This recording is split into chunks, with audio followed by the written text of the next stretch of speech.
رمضان میں قرآن مقدس پڑھتے ہیں تو پھر آپ دو باتوں کا ضرور خیال رکھیے۔ کچھ لوگ ایسی غلطیاں کرتے ہیں کہ جو قرآن پڑھتے ہیں ثواب سمجھ کر، لیکن وہ عذاب کا باعث بن جاتا ہے اور ان کو پتہ بھی نہیں چلتا۔ قرآن مقدس پڑھنے کے کچھ آداب ہیں، اگر آپ ان آداب کو فالو نہیں کر رہے اور ان ادب کا ملحوظ نہیں رکھ رہے تو پھر ظاہر سی بات ہے کہ جو چیز ہم ثواب سمجھ کر رہے ہیں وہی ہمارے لیے گناہ کا باعث بن جائے گی۔ قرآن کریم تو اللہ رب العالمین کا کلام ہے، اور اس کو پڑھنے کی کچھ اصول، کچھ چیزیں ہیں، کچھ آداب ہیں جن کو انسان کو ملحوظ رکھنا پڑے گا۔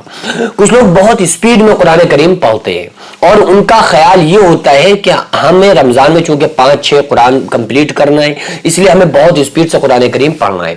اور کچھ لوگ اندر ہی اندر، منہ کے اندر ہی قرآن کریم پڑھ لیتے ہیں، تو جب اندر اندر انسان دل میں قرآن پڑھے گا تو ظاہر سی بات ہے کہ وہ جو الفاظ ہیں ان کی ادائیگی نہیں ہوگی۔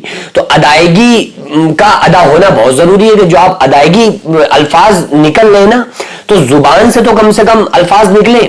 کچھ لوگ وہ اندر ہی اندر من میں قرآن کریم پڑھ رہے ہوتے ہیں۔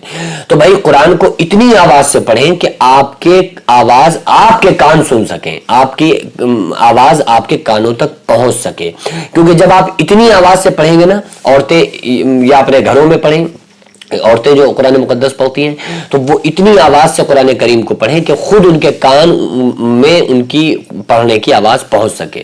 ایسا نہیں ہوگا تو بھی ظاہر سی بات ہے زبان سے الفاظ نہیں نکلیں گے۔ جب اندر ہی اندر آپ دل میں پڑھ رہے ہو تو ظاہر سی بات ہے زبان سے الفاظ تو نکلیں گے نہیں۔ جب الفاظ زبان سے نہیں نکلیں گے تو ادائیگی ہی نہیں ہو سکتی ہے۔ تو اس لیے پہلی یہ غلطی نہیں کرنا ہے، ہمیں اتنی آواز میں قرآن کریم پڑھنا چاہیے کہ ہمارے کم سے کم ہمارے کانوں تک آواز پہنچے، پہلا کام۔ دوسرے، اس چیز پر ہمیں لوگوں کو عمل کرنا چاہیے کہ قرآن کریم کو ہم یہ ٹارگٹ بنا کے فکس کر کے بالکل نہ پڑھیں کہ ہمیں 6 پڑھنا ہے، 7 پڑھنا ہے، 5 پڑھنا ہے، 3 پڑھنا ہے، اور فوقیت کے طور پر ہرگز نہیں۔ اللہ کا کلام ہے اور اللہ تعالیٰ فرماتا ہے وَرَتِّلِ الْقُرْآنَ تَرْتِيلًا، اس کو ترتیل کے ساتھ پڑھنا چاہیے۔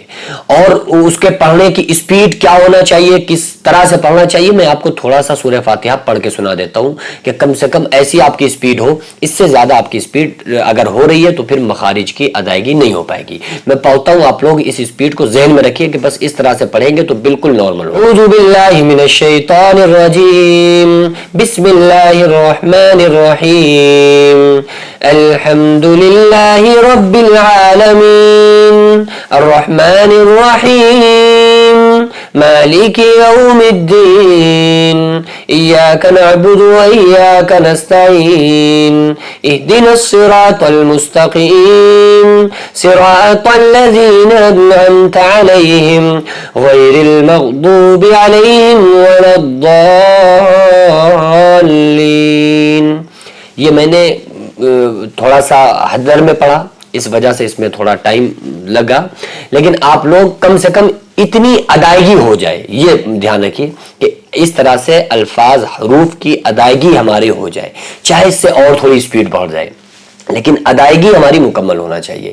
اس چیز کا ہم لوگوں کو مکمل خیال رکھنا چاہیے، کیونکہ ہم قرآن پڑھتے ہیں اس لیے تاکہ ہمیں ثواب ملے۔ اور جب ظاہر سی بات ہے کہ اس کام کو کوئی اگزامپل، مثال کے طور پہ آپ نے اپنے کار چلانے کے لیے کسی ڈرائیور کو رکھا کہ بھائی تم ڈرائیور ہو، ہماری گاڑی چلاؤ گے، اور وہ اتنی اسپیڈ سے گاڑی چلا رہا ہے کہ وہ گاڑی آپ کی خراب کیا جا رہا ہے، تو آپ خوش ہو گئے کہ بھائی ہاں تم نے ہمیں 2 گھنٹے کا راستہ 1 گھنٹے میں ہمارا طے کروا دیا؟ نہیں، آپ کہو گے ہماری گاڑی خراب ہو گئی ہے، تم کیسی گاڑی چلاتے ہو، آپ اسے نکال دو گے۔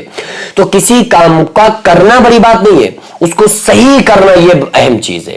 کوئی ہمارا عمل کرنا بڑی بات نہیں ہے، ہمارے اس عمل کو، ہمارے کام کو اللہ تعالیٰ اپنی بارگاہ میں قبول فرما لے، یہ بڑی بات ہے۔ تو ہم جو بھی عمل کیا کریں نا، روزے رکھنا، نماز پڑھنا، اچھے کام کرنا، تو پھر یہ ہمارا خیال ہونا چاہیے کہ ان چیزوں کو اللہ رب العالمین قبول فرما لے جب ہمارا کام بنے گا۔ صرف ہمارا عمل کرنا معنی نہیں رکھتا ہے، بلکہ اس کو اللہ تعالیٰ قبول فرما لے، یہ اہم چیز ہے، اور انشاءاللہ تعالیٰ ہمارے عمل کا اس پر ہی ثواب اللہ تعالیٰ عطا فرمائے۔